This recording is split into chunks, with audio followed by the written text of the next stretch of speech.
Download aplikasi Tarbiyah Sunnah di handphone Anda. Tersedia di Google Play dan App Store. Bismillahirrahmanirrahim.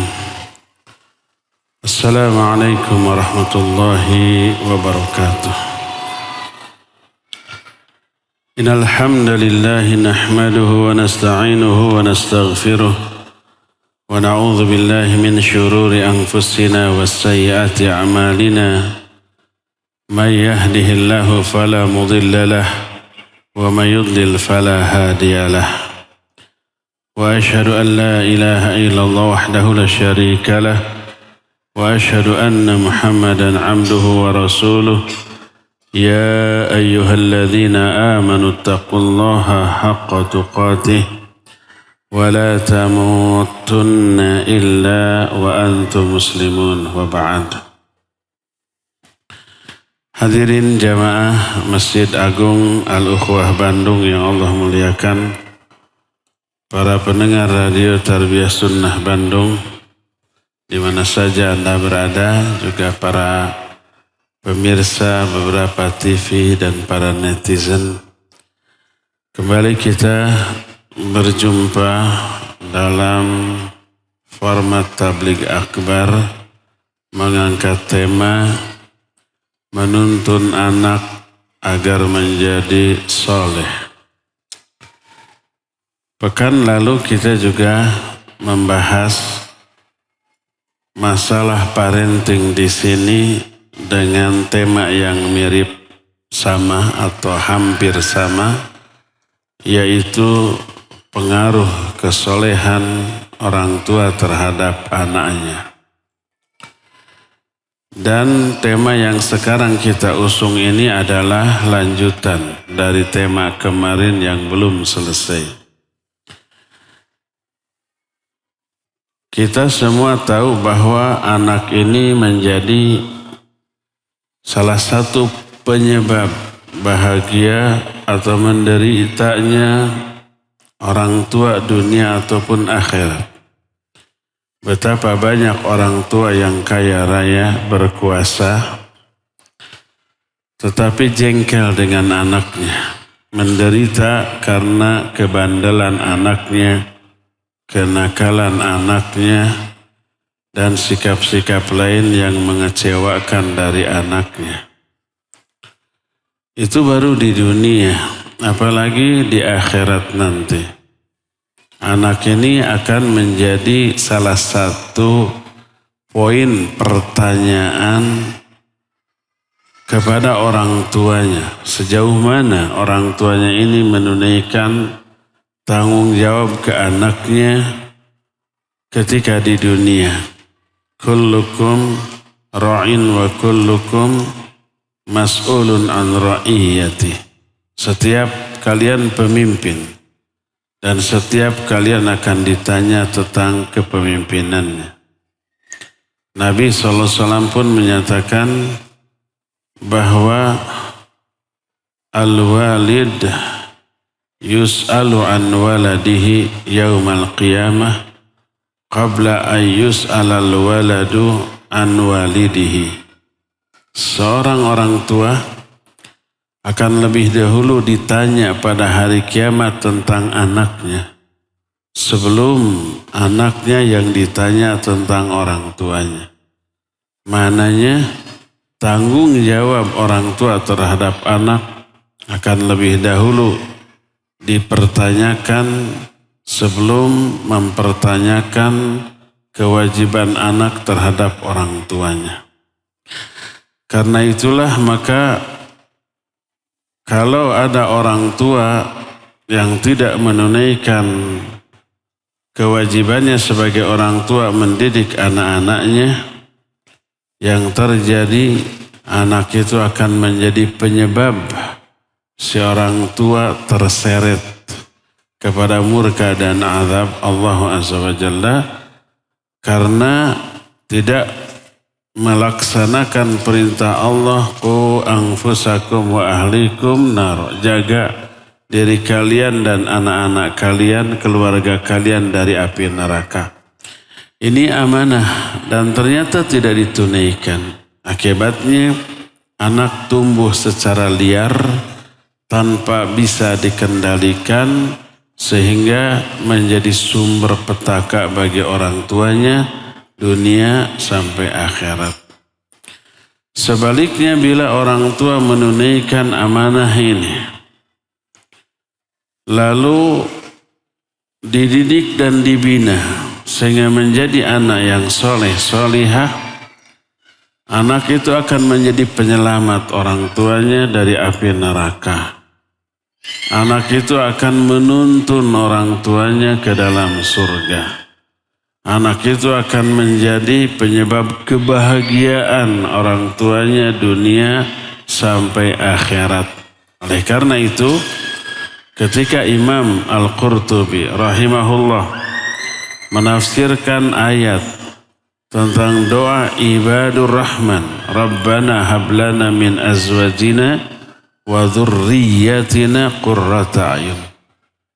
Ya Allah, berikan kepada kami istri-istri dan anak-anak yang akan menjadi qurrata a'yun. Makna qurrata a'yun, sumber kebahagiaan.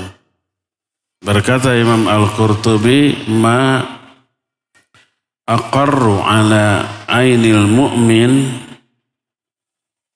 tidak ada suatu pun yang lebih membahagiakan hati seorang mukmin min ayyara azwajahu wa dzurriyyatahu muti'ina lillah, dibanding melihat istri dan anak-anaknya semuanya taat kepada Allah. Hal yang paling membahagiakan setiap kepala rumah tangga adalah kesolehan istri dan anak-anaknya. Karena itulah yang akan menjadi penyebab kebahagiaan sampai di akhirat nanti.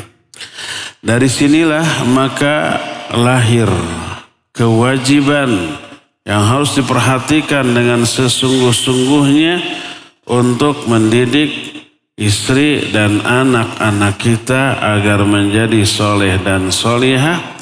Karena itu penyebab kebahagiaan kita dunia akhirat, yang bila diabaikan akan menjadi penyebab penderitaan kita dunia dan akhirat. Nah, sekarang bagaimana rincian dari langkah yang harus kita lakukan untuk menuntun anak-anak kita menjadi anak-anak yang soleh dan solihah? Pertama, sudah diisyaratkan di pertemuan yang lalu bahwa hal yang pertama kali harus dilakukan untuk memperoleh anak yang soleh solihah adalah memilihkan calon ibu yang solihah. Jauh sebelum anak itu lahir, calon ibunya, yaitu calon istri kita, harus wanita yang solihah. Ini sudah diterangkan, dan inilah hak pertama anak atas setiap bapaknya. Umar bin Khattab radhiyallahu an menyatakan bahwa al-haqqul awwal li abna'i lil abna 'alal aba, hak pertama setiap anak terhadap bapaknya adalah memilihkan calon ibu yang baik. Karena anak ini nanti akan dididik, dibimbing, dituntun oleh ibunya. Kalau ibunya solihah, anaknya akan dituntun untuk menjadi anak yang soleh atau solihah. Kalau ibunya jauh dari agama, matre, orientasi hidupnya dunia, maka ini pula yang akan ditanamkan kepada anak-anaknya. Nanti anak kita pun akan sematre istri kita, akan sefasik ibunya, akan seperti ibunya. Oleh karena itulah maka yang pertama adalah memilihkan calon ibu yang baik. Inilah yang menjadi penyebab kita memilih calon istri dilihat dari agama, bukan dari hartanya, pendidikannya, ataupun rupanya, fisiknya, ataupun aspek duniawinya. Tapi lihatlah apanya? Agamanya. solihah atau tidaknya. Sebab ini berpengaruh nanti kepada sikap dia kepada kita sebagai suami, berpengaruh juga terhadap sikap dia kepada orang tua kita dan orang tua dia, berpengaruh tentang sikap dia kepada saudara-saudara kita, bahkan kepada anak-anak kita, ya. Ini yang pertama, ini sudah kita terangkan. Langkah kedua, untuk memiliki anak yang soleh dan solihah adalah mendidik, membimbing istri agar konsisten istiqamah di atas kesolihahannya. Betapa banyaknya istri yang ketika lajang, ketika gadis dia ahli ibadah, malamnya tahajud, siangnya saum, membaca Al-Quran odoj, setiap kajian dihadiri, setiap aktivitas yang berupa kebaikan dia selalu terlibat, akhlaknya mulia dan disenangi oleh kawannya. Begitu menikah berubah. Mungkin karena kesibukan mengurus rumah tangga. Apalagi kalau sudah punya anak, sibuk mengurus anak. Apa akibatnya? Akibatnya kualitas dan kuantitas ibadahnya menurun. Tahajud yang selama ini terpelihara mulai berkurang. Saum sunnahnya mulai berkurang. Bacaan Al-Qur'annya mulai berkurang. Bahkan akhlaknya mulai berubah. Bahkan pengajian sudah jarang lagi dia hadir.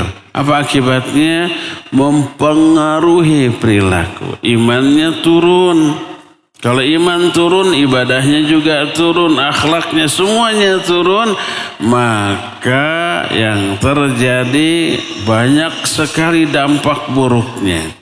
Allah mencabut keberkahan dari kehidupan wanita ini. Dan ini berpengaruh kepada rumah tangga yang dibinanya. Sikap istri kepada suaminya tidak menyenangkan. Sikap istri kepada anak-anaknya menjadi kasar. Dan ini mengkondisikan sebuah situasi yang tidak menyenangkan dalam kehidupan rumah tangga. Maka ini banyak terjadi. Karena itu kesolihahan si istri ketika gadis pertahankan dan dikondisikan oleh suami agar benar-benar bertahan. Gimana caranya? Pertama, tetap bina istri dari aspek keilmuan. Ajarkan ilmu syar'i. Kalau kita sebagai suami tidak mampu karena keilmuan yang terbatas, kadang-kadang istrinya lebih berilmu daripada suaminya, maka berikan peluang ke istri untuk belajar ilmu agama dengan seluas-luasnya. Bila perlu nih, datangkan guru ke rumah. Perbaiki bacaan Quran dari istrinya, tajwidnya, makhrajnya. Bila perlu ajari dia bahasa Arab. Bila perlu buka pengajian di rumah khusus ummahat, belajar tafsir, belajar tauhid, belajar akhlak, belajar ulum syar'iyah. Kalau tidak memungkinkan di rumah karena rumahnya sempit, kita juga tidak memiliki biaya untuk itu, maka hantarkan istri ke tempat kajian. Bareng-bareng ngaji. Kalau dirinya tidak bisa karena sibuk dengan urusan mencari rezeki, izinkan istri untuk hadir ke pengajian. Pokoknya sebanyak mungkin ilmu itu datang kepada istri, dan ilmu berpengaruh kepada apa? Kepada hidayah, kepada iman, kepada akhlak, kepada ibadah, kepada seluruhnya. Sebagaimana yang nanti kita akan jelaskan ketika menerangkan pengaruh ilmu kepada iman, ibadah, dan akhlak manusia. Jadi pertahankan dengan cara didik tetap istri. Kalau bisa langsung didik langsung. Kalau nggak bisa berikan peluang. Support, berikan dukungan. Bilang, mah nanti ngaji ya. Nggak punya ongkos saya kasih nih. Bila perlu kasih motornya. Takut kehujanan, kepanasan, bisi hidung, kasih mobil kalau kita mampu ya. Minimal ongkos untuk bisa datang ke kajian tersebut ya. Itu poin yang pertama. Pokoknya tetap kondisikan agar istri dapat masukan ilmu. Yang pertama. Kedua, bila perlu adakan agenda duduk bersama suami dengan istri untuk memurojaah hafalan Quran atau saling mengecek, umpamanya begini nih. Seorang suami bilang, kita sekarang hafalkan surah An-Naba. Satu hari 10 ayat. Istri di rumah, suami di luar, bisa di tempat kerja, ada waktu luangnya, bisa ketika istirahat. Pokoknya ada kesepakatan 10 ayat pertama surah An-Naba kita hafal. Nanti malam menjelang tidur saling mengecek, saling menyimak, saling mengoreksi, saling mensupport. Sehingga hafalan suami istri setiap hari bertambah.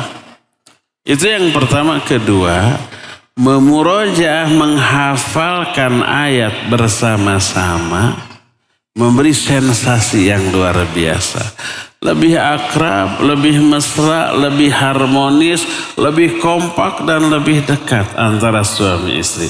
Ada kan kalau bisa 2 kali sehari, ba'da subuh sampai syuruk atau setersedianya waktu, dan malam menjelang tidur.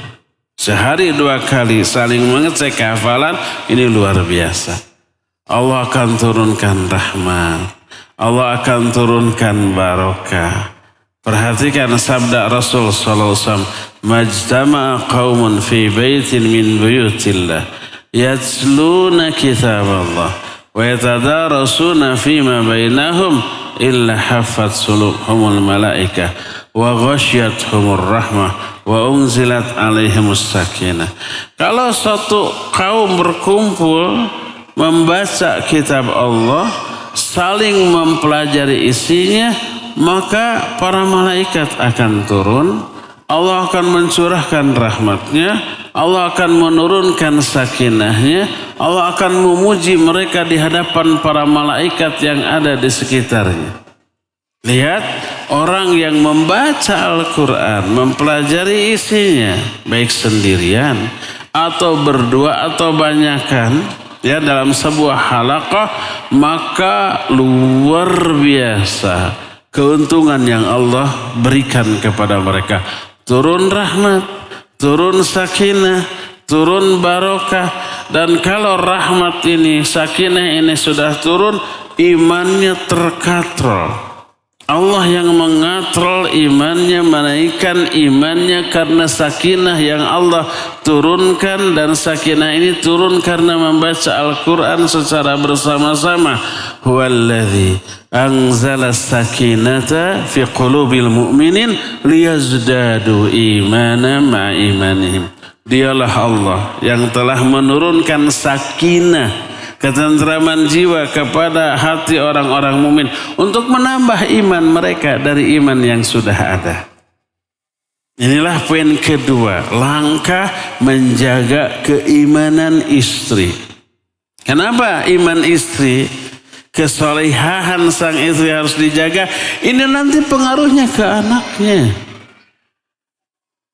Inilah cara yang kedua. Jadi cara yang pertama, beli peluang seluas-luasnya istri untuk belajar, ya. Yang keduanya, adakan agenda terhadap Al-Quran antara suami dan istri, ya. Hafalannya termasuk juga bacaannya. Bila sang suami memiliki kemampuan, bila perlu ya, suami coba ikut sebuah halaqah tafsir Quran umpamanya, ajarkan lagi ke istrinya. Suami yang mengajarkan ke istrinya, pertama tentu saja dapat pahala. Yang kedua, itu suasana ketika mengajar seorang suami ke istri di rumah itu Masya Allah sensasi itu besar loh. Ada komunikasi batin suami dengan istri ketika belajar. Lebih akrab, lebih dekat, lebih sayang, lebih mesra, lebih harmonis. Lebih ingin berbarengan bersamaan dalam jangka waktu yang lama. Itu begitu coba aja ya. Bila perlu begini. Ikhwan akhwat boleh mengusulkan ke lembaga pendidikan, yayasan, lembaga dakwah untuk diadakan tarjamah Quran kata per kata dengan bimbingan orang yang layak. Orang yang layak itu harus orang yang menguasai bahasa Arab, bisa baca kitab, bukan sekedar lihat tarjamah saja, karena itu lain ya. Umpamanya begini, kita adakan halaqah tarjamah lafziyah, tapi sekali lagi yang ngajarnya harus orang yang faham tafsir. Sebab tarjamah ini ada dua, ada tarjamah lafziyah, ada tarjamah maknawiyah. Tarjamah lafziyah bisa haram. Tarjamah maknawiyah ini tafsir qasir. Qasir itu ringkas. Nah yang kita maksud adalah tarjamah maknawiyah. Sebagai contoh umpamanya ya. Ketika awal yang kita ajarkan Al-Fatihah. Mulai dari ta'awudz dulu, a'udzu aku berlindung. Bi kepada Allahi Allah. Min dari asyaitan setan. Ar-rajim yang dirajam atau dilaknat. Kata per kata. Lalu nanti gabungkan a'udzubillahi minasyaitonirrajim, aku berlindung kepada Allah dari godaan setan yang terkutuk. Terus bismillahirrahmanirrahim dengan ismi nama Allahi Allah Ar-Rahman pengasih Ar-Rahim penyayang, kata per kata. Sehingga nanti pas kita baca dalam sholat kita bisa menghayatinya kata per kata. Ya. Pelajari oleh suami Al-Fatihah dulu, nanti setelah beres Al-Fatihah baru ke Juz Amma, ke An-Nas dulu, ke Al-Falaq, ke Al-Ikhlas, terus begitu yang sering kita baca dalam sholat. Sehingga di dalam sholat kita penghayatan yang kita lakukan lebih berkualitas ya. Beres Juz Amma lari kepada bacaan sholat. Dari mulai umpamanya iftitah. Iftitah kan banyak, mulai dari Allahumma ba'id baini wa baina khatayaya. Kita mulai kata per kata Allahumma ya Allah, ba'id jauhkan olehmu baini antara aku wa baina dan antara khatayaya kesalahan-kesalahanku. Kama sebagaimana ba'adta engkau telah jauhkan bainal masyriqi wal maghrib antara timur dan barat. Begitu.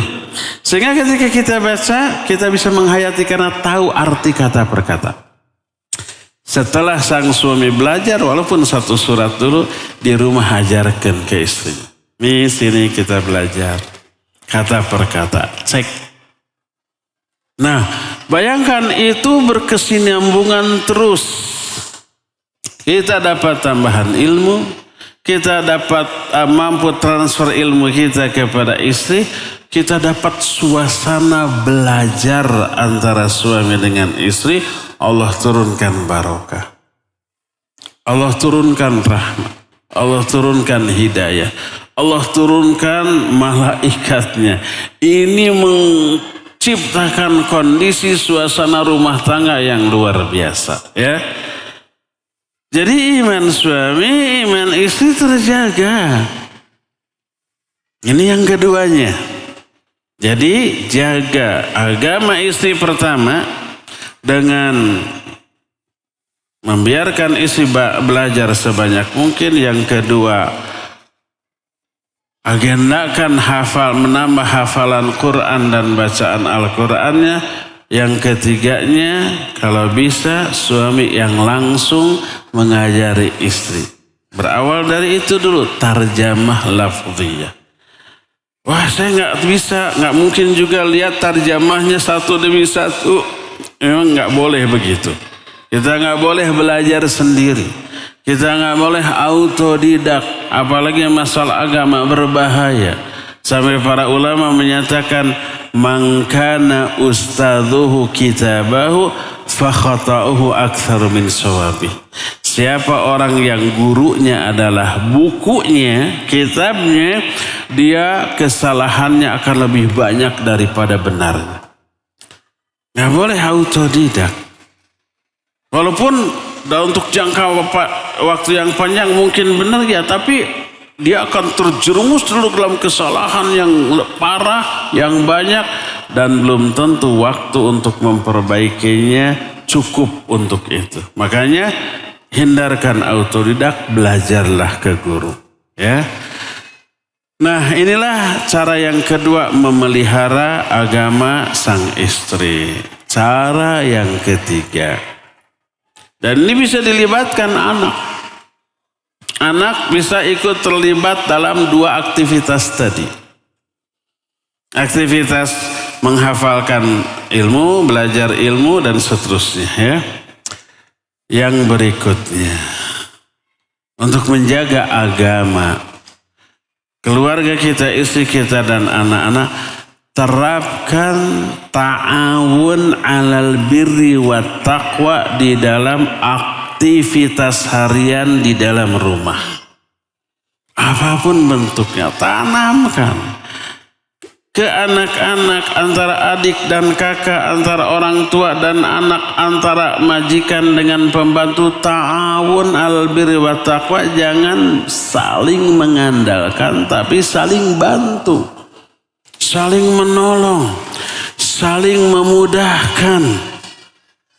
Jangan sampai karena ini bukan tugasnya, biarkan kita ongkang kaki, nangkep harigu, nanggai gado, merem melek, santai hanya karena kita sudah tidak punya tugas, tidak punya kewajiban, tidak punya pekerjaan. Dibiarkan orang lain sibuk dengan pekerjaan sendiri, padahal kita bisa nolong. Jangan sampai begitu. Gimana caranya? Tanamkan semangat ta'awun, semangat menolong, semangat membantu, semangat meringankan beban orang lain. Dengan cara kasih iming-iming duniawi dan ukhrawi. Iming-iming terhadap orang yang peduli kepada orang lain. Sampaikan hadis-hadis, kata Nabi SAW, man yassara musliman yassarahullahu yaumal qiyamah. Siapa orang yang memudahkan urusan sesama muslim, Allah akan mudahkan urusan dia dunia akhirat. Siapa orang yang menolong orang lain, Allah akan tolong dia dunia akhirat. Siapa orang yang menutup aib orang lain, Allah akan tutup aib orang itu dunia dan akhirat. Terus begitu. Jadi diberi iming, al jaza'u min jinsil amal. Balasan akan Allah berikan sesuai dengan jenis amalan. Nah, tanamkan ke istri, tanamkan ke anak-anak. Kalau kita menolong orang lain, Allah akan menolong kita dunia akhirat. Kalau kita memudahkan urusan orang lain, Allah akan mudahkan urusan kita dunia akhirat. Kalau kita menutup aib orang lain, Allah akan tutup aib kita dunia akhirat. Kalau kita ingin dipermudah semua urusan di dunia, permudah urusan orang lain yang berkaitan dengan kita. Ini dunia sampai akhirat, tanamkan. Maka dari sini anak-anak kita, istri kita kalau melihat orang lain butuh bantuan, dia langsung secara otomatis memberikan bantuan yang dibutuhkan. Karena dia membayangkan ini peluang untuk bisa memperoleh pertolongan Allah bagi saya. Suatu saat bila saya kelak butuh bantuan, Allah akan berikan bantuan ini. Suatu saat saya akan kesulitan dunia akhirat, Allah akan memudahkan kesulitan ini. Karena saya memudahkan urusan orang lain. Wallahu fi aunil abdi, maka al abdu fi auni akhi. Allah akan selalu menolong seorang hamba selama hamba itu menolong sesama saudaranya. Tanamkan semangat ini. Ini dunia, belum akhirat. Sampaikan hadis Nabi SAW pernah menyatakan, tunsabu li ta'ifati minan nas hawlal arsy yaumal qiyamah. Nanti pada hari kiamat di sekitar arsy itu Allah menyiapkan kursi-kursi istimewa spesial. Disebutkan di dalam riwayat lain karasyu min nur. Kursinya itu sangat bercahaya. Alaiha qaumun, di atas kursi itu ada suatu kaum ditempati oleh manusia istimewa. Wujuhuhum nurun kal qamari lailatal badr, wajah mereka sumringah bercahaya ibarat bulan di malam purnama. Walibasuhum nurun, pakaian mereka juga bercahaya. Laisu bil anbiya wala syuhada, mereka bukan para nabi, bukan para syuhada. Yaghbituhumun nabiyyuna wasyuhada wassolihun, tapi para nabi, para syuhada, para solihin merasa kabita oleh mereka. Merasa apa kabita teh? Merasa tergiur, teriming-iming ingin seperti mereka. Itu di akhirat ada yang kayak begitu tuh. Para sahabat penasaran, lalu bertanya, man haula ya Rasulullah? Sifhum lana. Siapa mereka itu wahai Rasulullah? Terangkan sifat mereka kepada kami. Apa kata Nabi SAW? Ternyata orang yang istimewa, diberi kursi istimewa tersebut, orang yang secara sosial bagus, peduli, suka memberikan perhatian, pertolongan, bantuan kepada sesama manusia, terlebih kepada manusia terdekat, yaitu kerabat, anggota keluarganya sendiri. Kata Rasul sallallahu alaihi wasallam, humul mutahabuna fillah wal mutajalisuna fillah wal mutanasiruna fillah wal mutanasihuna fillah wal mutazawiruna fillah. Mereka orang-orang yang memiliki 5 sifat. 5-limanya ini akhlak, cara berinteraksi dengan orang lain. Apa saja 5 ini? Mereka orang-orang yang saling mencintai karena Allah. Kedua, mereka orang-orang yang saling bermajlis, bermuamalah, bergaul karena Allah. Ketiga, mereka orang-orang yang saling menasihati karena Allah. Keempat, mereka orang-orang yang saling menolong, membantu, memberikan kepedulian kepada orang lain karena Allah. Dan yang kelima, mereka orang-orang yang saling mengunjungi karena Allah. Lihat, ta'awun alal birri wat taqwa, amal istimewa. Allah istimewakan dia di dunia sampai ke akhirat. Makanya pantas Allah menyatakan wa ta'awanu 'alal birri wat taqwa. Jadi wujudkan ta'awun ini dalam kehidupan rumah tangga dengan mensupport anggota keluarga kita untuk selalu membantu yang lain. Kakak membantu adik, adik membantu kakak, orang tua membantu anak-anaknya, anak-anak membantu orang tua, suami dengan istri, bahkan majikan dengan pembantu. Ta'awun ini harus diterapkan. Apa akibatnya? Pertama, jelas dapat pahala, ya, turun barokah. Yang kedua, orang yang saling berta'awun ini akan saling lebih dekat, lebih akrab. Karena apa? Orang yang dibantu merasa terbantu. Dan ada feedbacknya nanti. Kalau dia nanti butuh bantuan, saya akan bantu dia. Kan begitu. Terus lebih akrab, lebih dekat, lebih saling menyayangi, saling mengasihi. Akhirnya mereka benar-benar bersaudara secara hakiki. Dan ini menciptakan suasana di dalam rumah tangga yang kondusif, yang enak, yang menyenangkan, yang membuat mereka nyaman. Inilah cara ketiga memelihara agama, baik istri ataupun anak-anak kita ya. Cukup 3 poin dulu untuk menjaga agama istri sebagai salah satu upaya mencetak anak-anak soleh dan solihah. Inilah yang kedua ya, yang kedua. Yang pertama memilih calon ibu yang solihah untuk anak-anak kita. Yang kedua menjaga agama dari istri kita.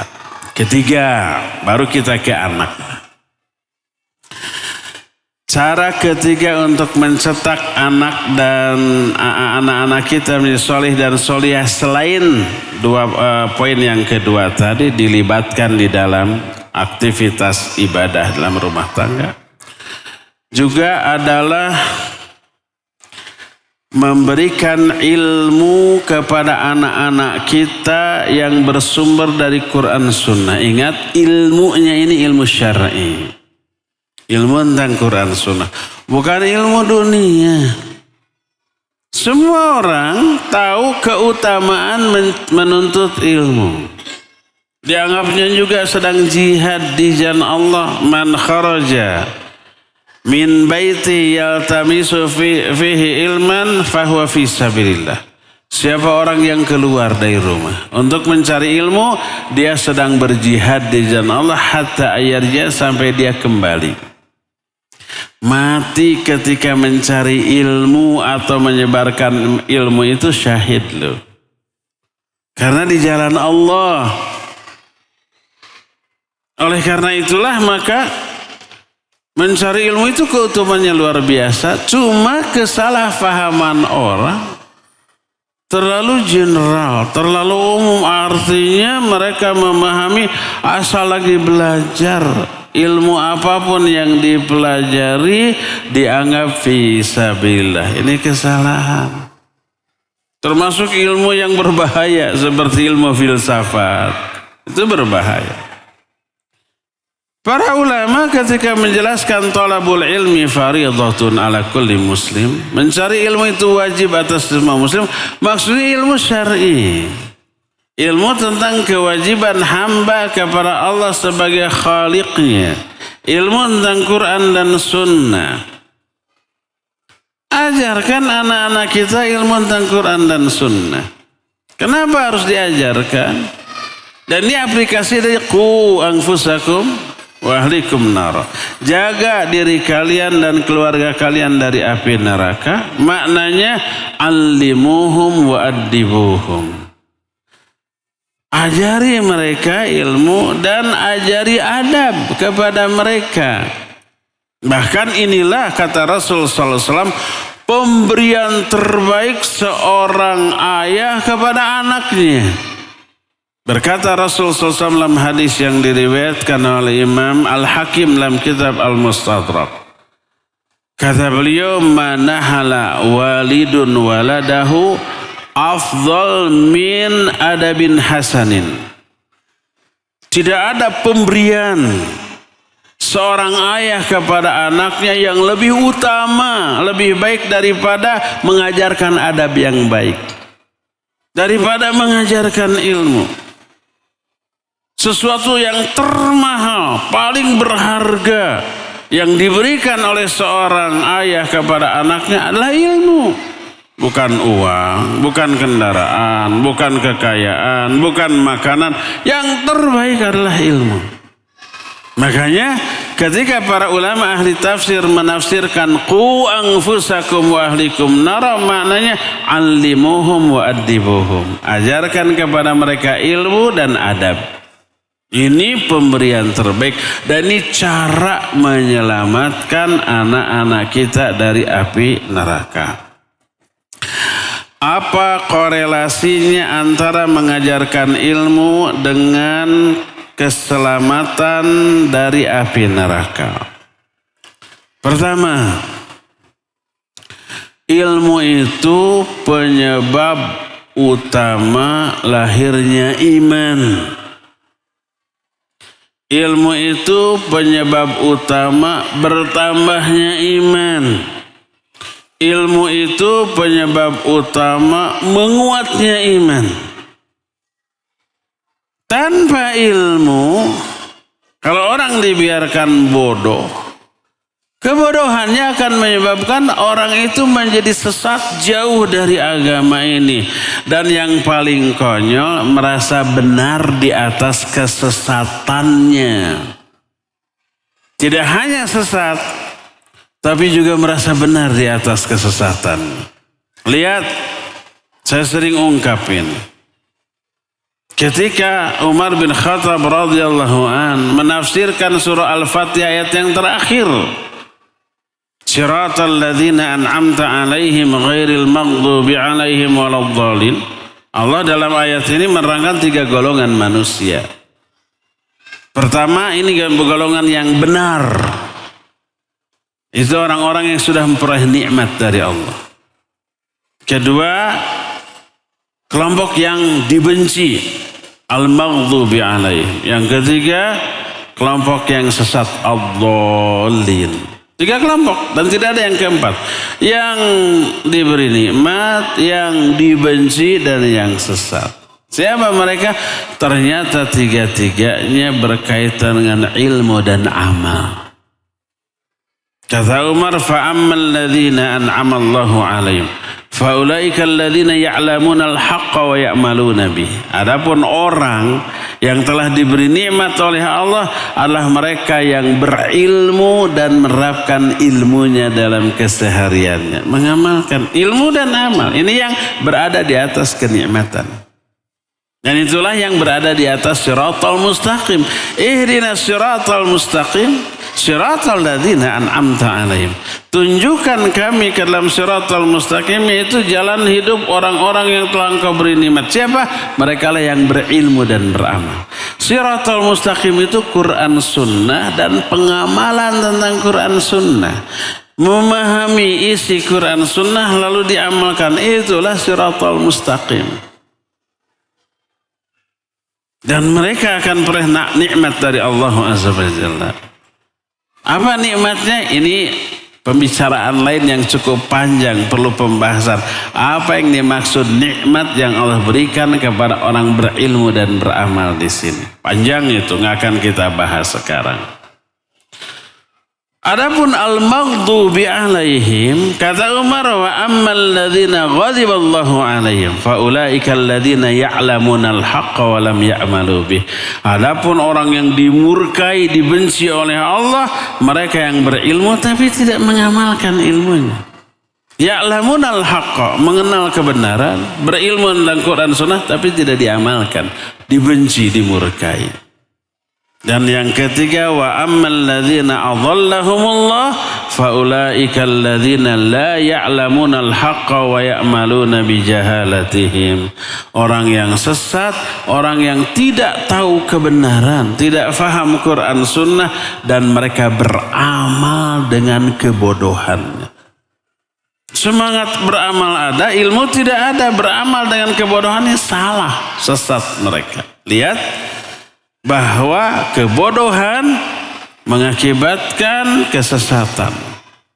Karena itulah banyak ayat menerangkan bahwa kebodohan adalah sumber dari seluruh keburukan. Sebagaimana diterangkan dalam banyak ayat. Di antaranya adalah boleh dikatakan perbuatan syirik perbuatan kufur, perbuatan bid'ah, perbuatan maksiat, penyebab utamanya adalah kebodohan. Ketika Nabi Musa dan umatnya diselamatkan oleh Allah dari kekejaman Fir'aun, sudah lepas mereka merdeka. Suatu saat lewatlah mereka di hadapan satu kaum. Kaum itu punya patung sesembahan. Kaum Nabi Musa berkata, Ij'al lana ilahan kama lahum aliha. Hai Musa, buatkan bagi kami satu sesembahan, satu patung sembahan. Sebagaimana mereka juga punya banyak patung sesembahan. Minta patung sesembahan. Syirik apa tidak? Syirik. Apa kata Nabi Musa? Bal antum qaumun tajhalun. Dasar kalian mah kaum yang bodoh. Maknanya kebodohanlah yang menyebabkan mereka minta patung sesembahan. Kebodohanlah yang menyebabkan mereka itu terjerumus ke dalam perbuatan syirik. Sehingga minta patung sesembahan.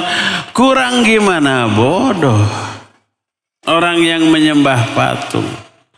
Sudah tahu ada Allah yang memberikan banyak kenikmatan yang menyelamatkan mereka dari kekejaman Fir'aun. Tapi mereka minta sesembahan benda mati yang mereka bikin. Kurang gimana? Bodoh. Dan demikian juga umpamanya dosa dan maksiat. Itu lahir dari kebodohan. Sebagaimana ketika Nabi Lut alaihissalatu wassalam didatangi oleh kaumnya ketika Nabi Lut kedatangan tamu. Padahal tamu tersebut adalah para malaikat.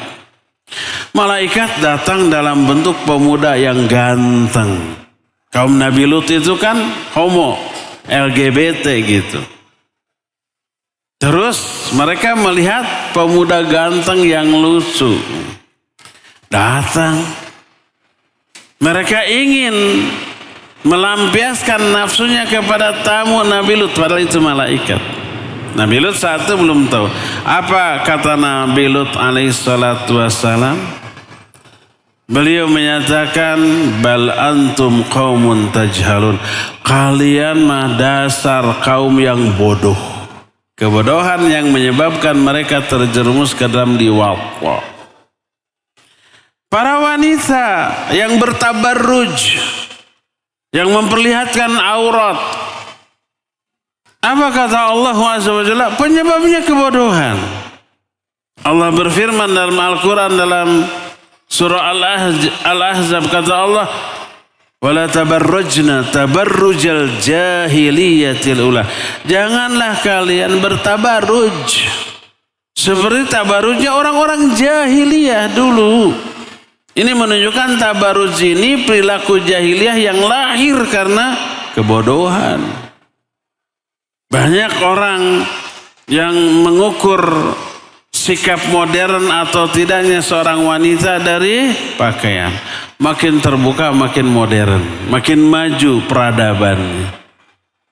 Dan pernah ada dalam konferensi internasional wanita di Amerika. Mereka menyatakan maka makin modern, makin maju peradaban, pakaian wanita juga makin terbuka dan terbiasa. Dijawab oleh akhwat yang bercadar, kalau memang maju mundurnya peradaban diukur dari cara berpakaian, maka para binatang lebih maju daripada manusia karena mereka tidak berpakaian. Jadi karena kebodohan itu, tabarruj itu, dan banyak lagi yang lainnya. Karena kebodohan sumber segala keburukan, sumber perbuatan syirik, sumber perbuatan bid'ah, sumber perbuatan dosa dan maksiat. Jangan biarkan kebodohan itu menjadi penyakit kronis dalam diri kita. Inilah yang menyebabkan Nabi SAW menyebut kebodohan dengan sebutan penyakit. Sebagaimana beliau bersabda, inna ilajal ayyi as-su'al. Sesungguhnya obat bagi kebodohan adalah bertanya dan belajar. Kalau dikatakan obat bagi kebodohan, menunjukkan kebodohan itu penyakit. Dan perlu diobati dengan apa? Dengan belajar. Karena itu jangan biarkan anak kita bodoh tentang agama. Maka ajarkan kepada mereka Al-Quran dan As-Sunnah. Kenapa? Karena iman lahir dari ilmu tentang Quran Sunnah. Betapa banyaknya ayat dan hadis yang menerangkan hal itu. Di antaranya ayat tentang ilmu dan iman. Allah berfirman dalam beberapa ayat. Di antaranya surah An-Nisa 126. Kata Allah Azza wa Jalla, lakinir rasikhuna fil ilmi minhum wal mu'minun yu'minuna bima unzila ilaika wa ma unzila min qablik wal muqimina shalah wal mu'tuna zakah wal mu'minuna billahi wal yawmil akhir ulaika sanu'tihim ajran 'azima. Kata Allah, orang-orang yang mendalam ilmunya di antara mereka, mereka akan beriman kepada apa yang diturunkan kepadamu, hai Muhammad, dan kepada apa yang diturunkan kepada Nabi sebelummu, akan beriman kepada Quran dan kitab-kitab sebelumnya. Kenapa? Karena keilmuan yang mereka miliki. Ilmu melahirkan keimanan. Wal muqimina sholah. Lalu mereka akan menunaikan sholat, menunaikan zakat, beriman kepada Allah dan hari akhir. Dan kami akan berikan kepada mereka pahala yang sangat besar. Ini kaitan antara ilmu dengan iman. Lihat lagi surah Al-Isra 107 sampai 109. Allah menyatakan, innal ladzina utul ilma min qablihi idza yutla alaihim yakhirruna lil adqani sujada wa yaqulun subhana rabbina in kana wa'du rabbina lamaf'ula wa yakhirruna lil adqani yabkun wa yaziduhum khusyu'a. Sesungguhnya orang-orang yang telah diberikan ilmu, apabila dibacakan kepada mereka ayat-ayat kami, mereka tersungkur sujud. Lalu mereka berkata, Maha Suci Engkau ya Allah, sesungguhnya janjimu pasti terlaksana. Mereka tersungkur sujud, menangis dan bertambahlah kekhusyuan mereka. Kenapa mereka itu tersungkur sujud, menangis dan bertambah khusyuk, bertambah iman? Itu karena ilmunya. Kata Allah, sesungguhnya orang yang diberi ilmu, bila dibacakan ayat Allah tersungkur sujud. Karena keilmuannya. Lihat kaitan antara ilmu dengan iman. Dan banyak lagi ayat-ayat yang lain yang menunjukkan bahwa iman lahir dari ilmu. Makanya kata Ibnu Abbas radhiyallahu anhuma, setiap lafaz iman dalam Al-Quran di dalamnya sudah terkandung ilmu. Maksudnya iman yang lahir dari ilmu. Kalau Allah menyatakan innal ladzina amanu wa amilus solihat, sesungguhnya orang-orang yang beriman dan beramal soleh. Iman yang dimaksud sini iman yang lahir dari ilmu. Lalu ketika ilmu itu diaplikasikan, diamalkan, jadilah itu amal soleh. Orang yang beriman dan orang yang berilmu dan mengamalkan ilmunya. Oleh Allah diungkapkan orang beriman dan beramal soleh. Inilah yang pertama, kenapa harus diajarkan ilmu? Karena ilmu adalah sumber dari iman, penyebab lahirnya iman, penyebab menguatnya iman, penyebab bertambahnya iman. Ini yang pertama. Kedua, kenapa harus diajarkan ilmu? Termasuk ke anak-anak. Tadi disebutkan agar iman anak-anak ini lebih kuat. Kedua, ilmu itu adalah hidayah. Kadang orang tahu suatu hukum tapi dilanggar. Kadang orang tahu sesuatu itu wajib tapi diabaikan. Kadang orang tahu sesuatu itu haram tapi dilanggar. Dilakukan apa yang Allah haramkan. Kenapa? Karena mereka belum dapat hidayah taufik dari Allah Azza wa Jalla. Makanya walaupun tahu itu haram dilanggar, walaupun tahu itu wajib diabaikan, walaupun tahu itu sunnah dan bagus, tapi nggak tertarik untuk mengamalkannya. Apa yang menjadi faktor? Hidayah. Ilmu ini penyebab turunnya hidayah. Dengan ilmu, pertama orang jadi nambah wawasannya, informasinya, pemahamannya bertambah, penambahan wawasan, penambahan ilmu, penambahan pemahaman, mengundang turunnya hidayah taufik dari Allah Azza wa Jalla. Banyak ayat dan hadis tentang hal itu. Di antaranya, hadis sahih riwayat Imam Muslim dalam kitab Sahih Muslim. Rasul SAW bersabda, "Man salaka tariqan yaltamisu fihi ilman sahalallahu lahu bihi tariqan ilal jannah." Siapa orang yang menelusuri suatu jalan untuk mencari ilmu.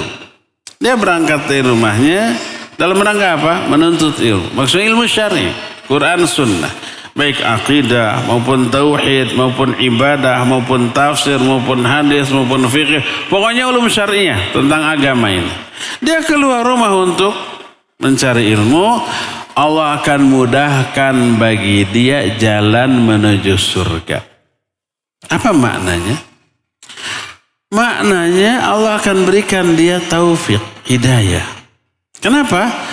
Yang memudahkan orang masuk ke surga adalah iman dan amal soleh.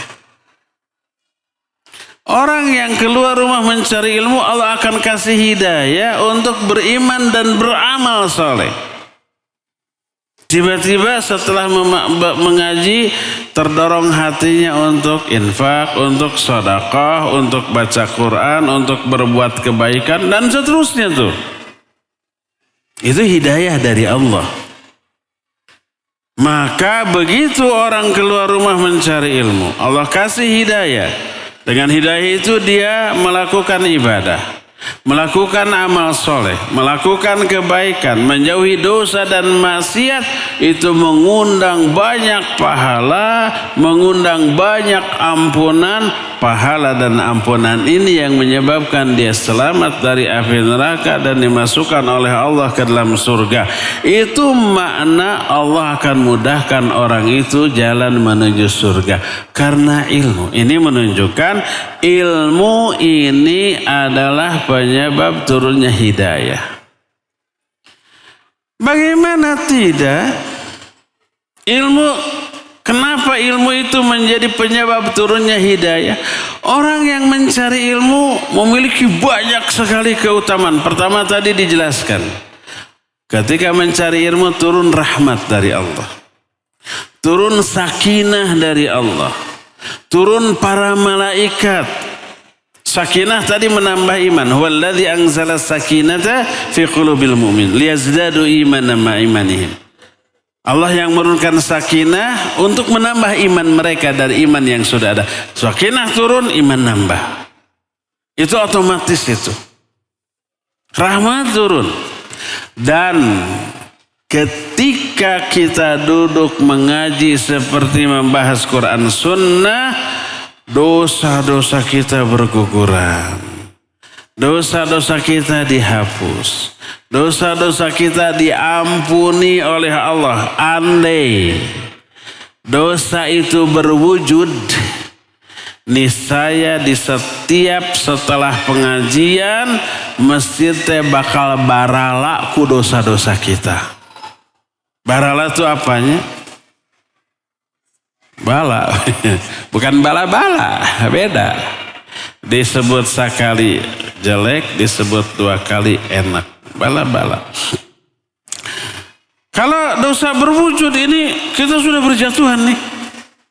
Terus kita bubar, pabalatak dosa tadi dia. Kenapa? Karena ada yang memintakan ampun. Siapa? Para malaikat. Berapa malaikat? Tidak terhitung. Penghuni langit dan bumi. Sebagaimana disebutkan dalam banyak hadis, di antara Imam At-Tirmidzi dalam kitab sunannya dari Abu Umamah Al-Bahili radhiyallahu an, bersabda Rasul sallallahu alaihi wasallam, innallaha wa malaikatahu wa ahlas samawati wal ard hatta namlah fi juhriha wa hatal hut la yusalluna ala muallimin yasil khair. Allah, para malaikat, semua penghuni langit dan bumi, sampai ikan yang ada di lautan, sampai semut yang ada di sarangnya, semuanya bersolawat. Kepada siapa? Belajar dan mengajarkan kebaikan. Belajar ilmu, mengajarkan ilmu, dapat solawat dari Allah, dari para malaikat penghuni langit dan bumi, bahkan binatang-binatang. Apa makna solawat?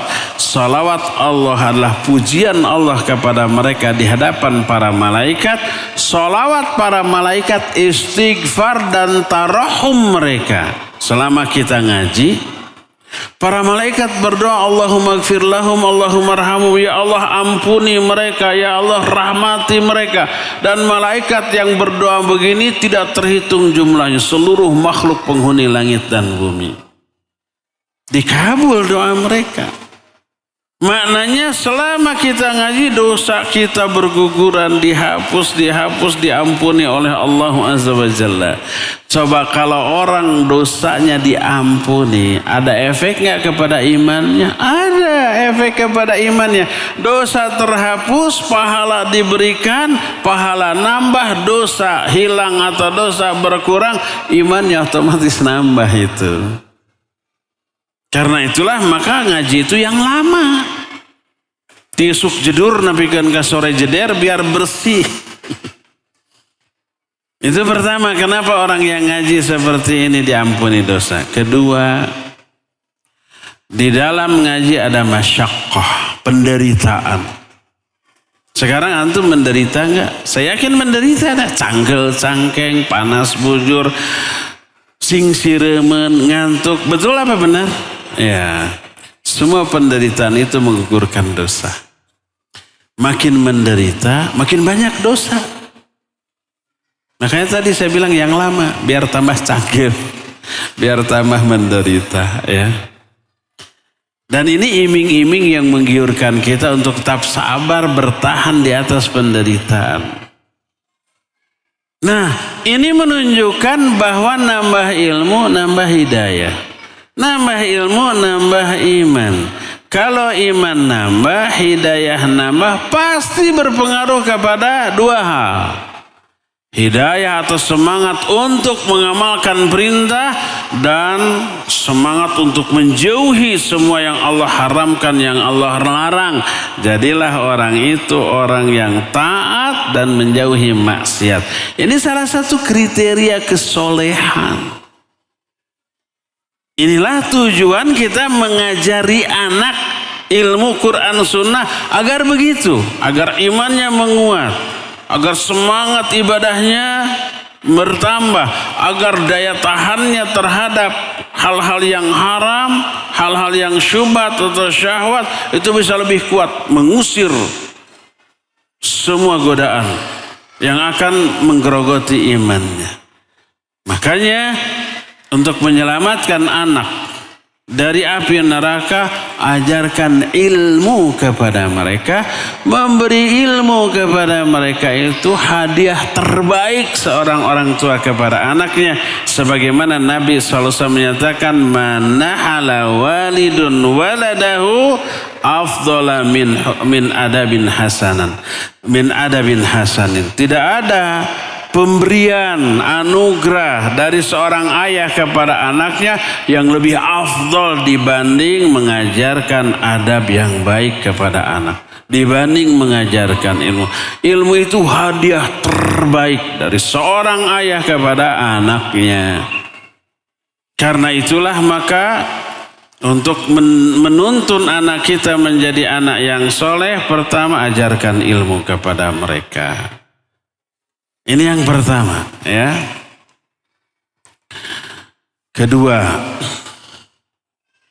ketiga ya. Keempat dan seterusnya, waktunya habis.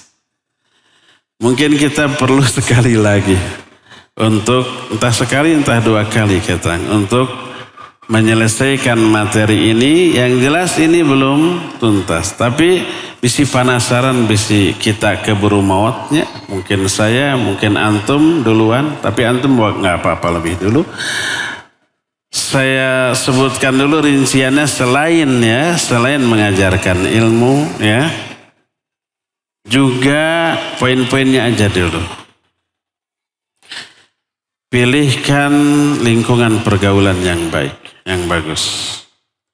Pilihkan teman-teman yang baik, yang soleh-solihah. Jauhkan dari teman-teman yang buruk dan lingkungan yang buruk. Makanya memilih lingkungan tempat tinggal yang baik termasuk hak anak atas orang tua.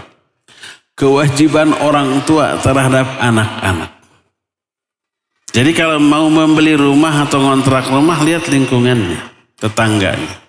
Kalau ada di lingkungan pondok pesantren, anak-anaknya terdidik, ya, masjidnya selalu makmur, nah pilih di sana. Beli rumah, bangun rumah atau minimal ngontrak, maka akan terkondisi anak-anak kita. Mainnya juga bersama para santri, mainnya bersama anak-anak yang sama terdidik dan terbina. Ya, ini yang ketiga. Yang keempatnya, selain memilihkan lingkungan yang baik untuk mencetak anak menjadi anak yang soleh-solehah adalah jangan lupa untuk mendoakan mereka kepada Allah. Berdoa, nanti saya kasih doa-doanya dari Quran dan Sunnah. Banyak puluhan ya. Hafalkan, baca dalam sholat, baca di masa-masa dikabulkannya doa. Itu yang kelima. Yang keenam, ini nggak boleh diabaikan ini. Ini tidak boleh dianggap remeh yang keenam itu. Berikan rizki yang halal, jaga, hindarkan dari yang haram. Makanan, minuman, pakaian, halal atau haram itu berpengaruh besar kepada akhlak, kepada ibadah, kepada karakter. Karena Nabi SAW menyatakan, Kullul lahmin yambutu minal haram fannaru awla bihi. Semua daging yang tumbuh dari makanan yang haram, neraka lebih layak untuknya. Apa maknanya? Maknanya makanan haram itu akan membuat orangnya malas ibadah, semangat maksiat. Sehingga dia lebih cenderung melakukan amal-amalan ahli neraka daripada ahli surga. Lebih cenderung kepada maksiat daripada taat. Lebih cenderung kepada dosa daripada ibadah. Dan seterusnya. Makanya dikatakan semua daging yang tumbuh dari barang haram, neraka lebih layak untuknya. Itu yang keberapa? Yang keenam. Ketujuh, ke-8 sampai ke-10 nanti. Sekarang sudah habis waktunya dan kita masih punya sisa waktu untuk bertanya jawab karena sekarang sholat duhur ini lebih 42 ya. Tinggal kira-kira 20 menitan lagi untuk tanya jawab. Sampai di sini materi kita. Wa sallallahu ala nabina Muhammadin wa ala alihi wa ashabihi wassalam. Baik, pertanyaan pertama. Ustaz Afwan, ayah ana susah sholat ke masjid. Tapi ke anak-anaknya selalu mengajarkan harus menjadi anak soleh. Harus taat Allah dan Rasulnya. Apa yang harus ana lakukan selain berdoa? Karena bunda selalu mengingatkan untuk sholat tepat waktu dan di masjid. Tapi ayah menjawab di rumah saja. Mungkin pemahamannya begitu. Boleh di rumah tanpa uzur. Maka satu-satunya jalan, patahkan alasan dia sholat di rumah.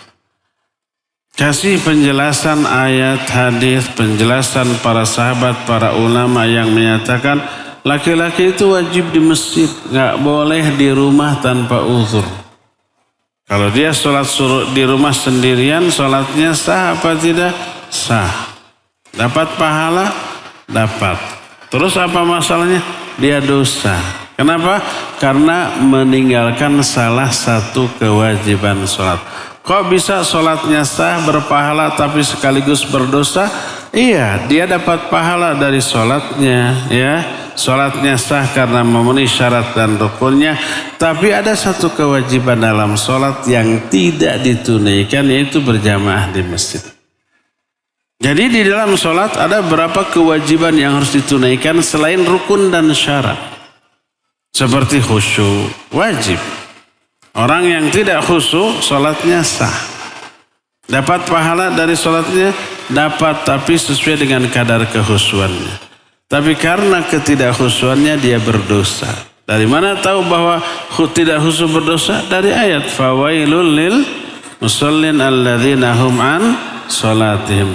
Celaka orang yang salat. Itu yang sahun. Sahun itu tidak khusyuk.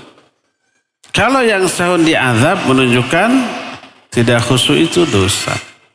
Makanya para ulama ketika membahas hukum khusyuk dalam salat, hukumnya wajib. Seperti Syekh Sa'ad bin Wahab Al-Qahtani dalam kitab Al-Khusyu' fi Shalah. Dalam bab awal disebut hukum khusyuk dalam salat. Intinya wajib. Kenapa? Karena yang tidak khusyuk terancam azab. Lihat penjelasan Imam Az-Zahabi dalam kitab Al-Kabair. Al-Kabair itu dosa-dosa besar. Dosa pertama syirik. Yang kedua tarkus sholat. Orang yang meninggalkan sholat. Lalu dibahas. Tidak di bawahnya termasuk tidak khusyuk dalam sholat terancam azab. Dan dosanya dosa besar. Seperti umpamanya wajib berpegang teguh kepada sunnah. Ketika sholatnya. Kalau sholatnya dicampuri bid'ah, sah nggak sholatnya? Sah. Dapat pahala yang tidak bercampur bid'ahnya. Tapi dia dosa karena ada 1-2 gerakan yang bercampur dengan kebid'ahan. Dan seterusnya begitu ya. Nah termasuk tidak berjamaah di masjid adalah dosa karena berjamaah tanpa uzur wajib hukumnya bagi laki-laki. Kasih penjelasan seperti itu ya.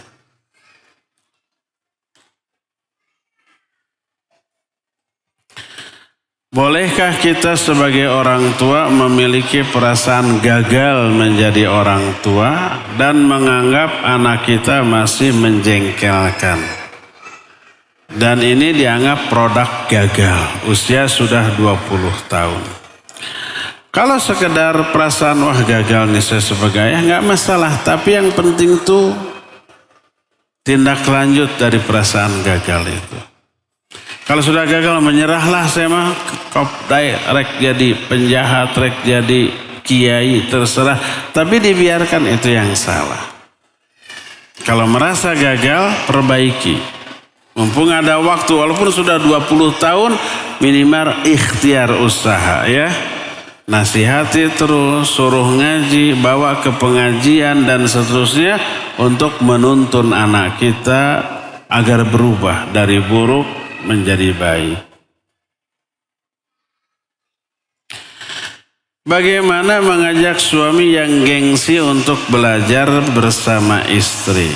Istrinya lebih baik bacaan Qur'annya dari suami, sedangkan suami tidak mengikuti halakoh apapun.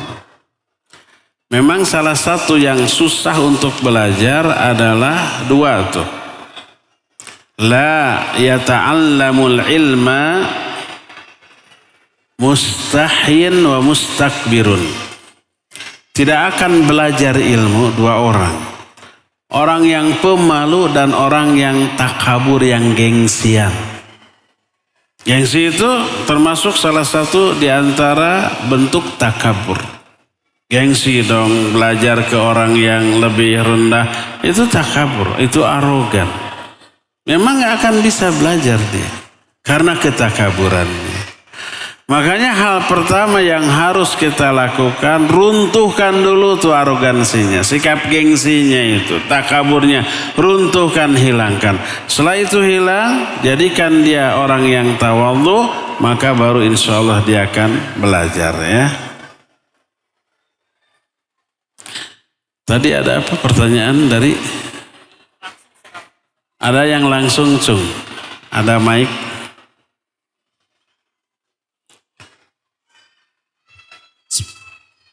Bismillah. Assalamualaikum Ustaz. Syukran barakallahu fiik atas ilmunya. Mudah-mudahan Ustaz Allah berkahi dan urusannya Allah permudah. Amin wa iyyakum. Ada pertanyaan Ustaz, apakah dosa seorang anak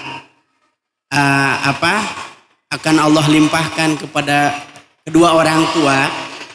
Mungkin di depan kita anak itu syami'na wa ata'na, akan tetapi di belakang itu kita nggak tahu gitu. Pertanyaannya, apakah dosa maksiatnya seorang anak itu dilimpahkan kepada kedua orang tuanya? Syukran Ustaz. Assalamualaikum warahmatullahi wabarakatuh. Waalaikumsalam warahmatullahi. Apakah dosa anak ditanggung oleh orang tua? Ya. Ada berapa rincian? Bisa ya, bisa tidak. Bisa ya, dosa anak bukan ditanggung, tapi orang tua ikut menanggung. Selain si anak harus menanggung dosanya sendiri. Orang tua juga ikut menanggung bila pertama orang tualah yang mengajarkan anak untuk melakukan dosa dan maksiat tersebut.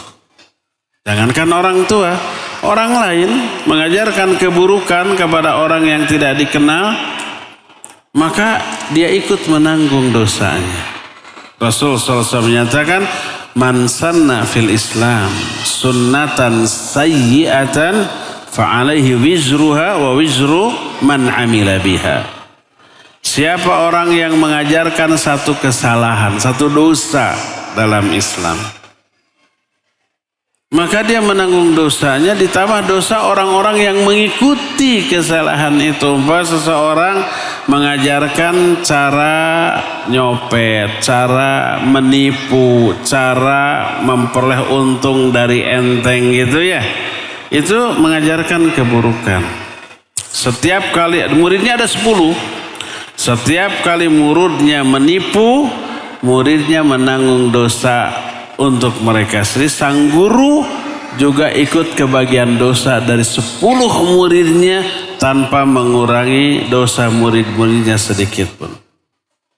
Itu kalau mengajarkan keburukan baik dosa maksiat, termasuk mengajarkan kebid'ahan, karena kebid'ahan adalah keburukan.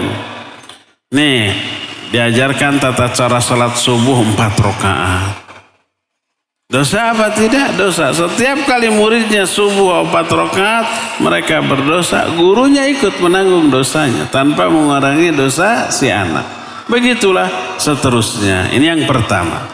Orang tua ikut menanggung dosa anaknya kalau anaknya diajari perbuatan buruk itu oleh orang tuanya. Ini yang pertama. Kedua, ayah tidak mengajari keburukan, tapi juga membiarkan anaknya tumbuh liar. Tidak mendidik, tidak mengajari, tidak membimbing, tidak mengarahkan. Tidak memanggil ustaz, tidak disekolahkan ke TKA, TPA, tidak di pesantren kan. Akhirnya anak tumbuh liar, nggak bisa baca Quran. Tidak sholat. Tidak saum kalau Ramadan. Padahal itu kewajiban sang ayah. Maka apakah ayah menanggung dosa? Ya, ayahnya berdosa besar.